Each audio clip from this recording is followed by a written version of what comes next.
최근 한국을 향한 외국 방산기업들의 시선이 완전 달라졌습니다. 미국의 보잉은 한국의 A사 레이더, 전자장비 산업체계가 예상보다 빠르게 성장하고 있다고 언급했습니다. 즉, 개발에 성공한 한국산 A사 레이더가 고난이도의 생산 라인 구축에 성공했다고 결국에는 인정한 것입니다. 더욱이 한국은 국산 A사 레이더의 신소재를 개발해 탐지 면적을 170%나 증가시켰으니 미국의 보잉에 이어서 로키드 마틴도 역시 한국의 발전된 기술력을 인정할 수밖에 없는 것입니다. 이러한 이유로 KF-21에 장착할 A사 레이더는 물론 FA-50 공격기의 A사 레이더 장착까지 모두 진행해도 충분히 남을 만큼의 레이더 전략 자산을 대한민국이 직접 보유했다는 평가가 미국에서 지배적입니다. 이제 와서 되돌아보는 것이지만 대한민국의 A사 레이더 개발은 수많은 우여곡절 끝에 순식간에 만들어진 것인데요.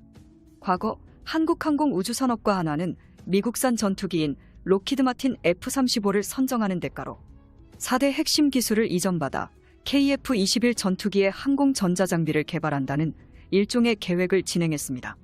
여기서 한국이 원했던 4대 핵심 기술 장비란 A사 에이더와 ARST, RF 제머, 항전 장비였습니다. 하지만 2015년 미국 정부는 군사 기밀 보안 사항을 이유로 4대 핵심 기술 이전을 거부하며 KF-X 개발에 차질을 빚게 만드는 주요 원인이 되기도 했었죠. 그런데 아이러니하게도 이 일을 계기로 한국의 4대 핵심 기술, 독자 개발 의지에 불을 지피는 상황이 펼쳐졌습니다. 사실 한국이 미국에게 요구한 4대 핵심 기술은 F-22 랩터에 탑재할 만한 군사 기밀 중 최고 등급의 국가 비밀로 분류되기 때문에 이는 당연한 결과라 할 수 있습니다. 그런데도 무리하게 이런 전략 자산 요구했던 방식은 한국이 KF-21을 미국의 눈치를 보지 않고 개발하기 위한 한국이 구사한 고도의 연막 작전이었습니다. 현무 탄도미사일처럼 말 그대로 명백한 명분을 만들기 위한 하나의 작전이었죠. 모두가 아시다시피 우리 군의 전투기는 거의 대부분이 미국제 전투기들로 구성되어 있습니다.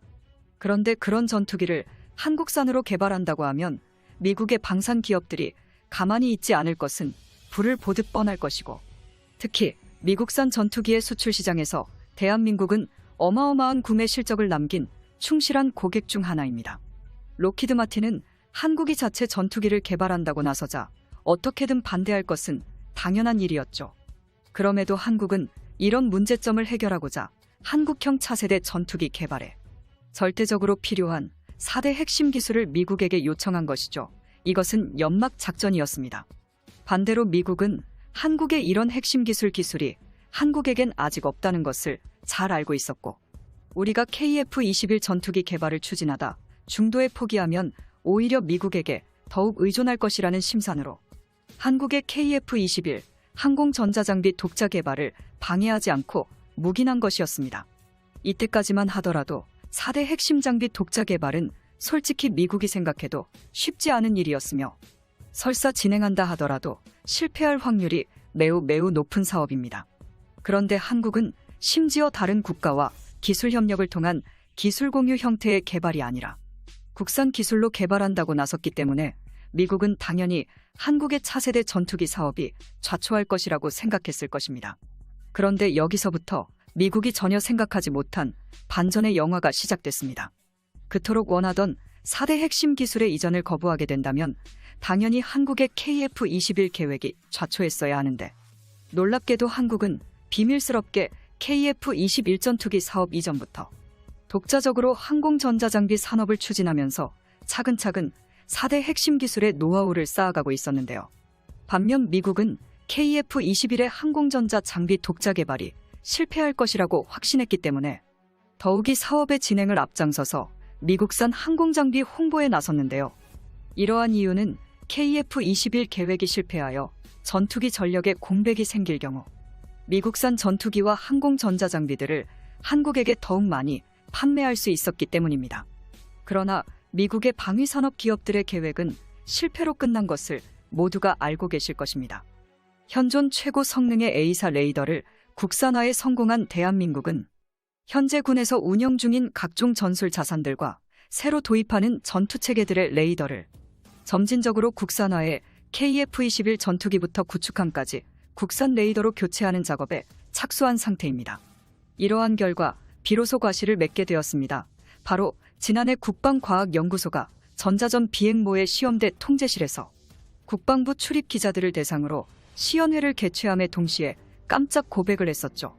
깜짝 고백이란 바로 국산 핵심 전자장비인 A사 레이더의 공개식이었습니다. 지름 30cm, 송수심 모듈 500개로 이루어진 프로토타입 A사 레이더가 81km 거리에서 접근하는 가상 적전투기 6대를 동시에 추적하기 시작했습니다. 또한 아군 전투기 2대는 노란색 세모꼴로 동시에 표시가 됐습니다. 말 그대로 아군까지 동시에 표기되는 최첨단 레이더인 것이죠. 한국이 개발한 A사 레이더가 전투기 8대를 동시에 탐색 추적하면서 적기와 아군기까지 식별해내는 능력을 다시 한번 확인한 것인데요. 당시 대한민국의 A사 레이더 기술은 미국 등 선진국에 비해 80% 수준이라고 평가했습니다.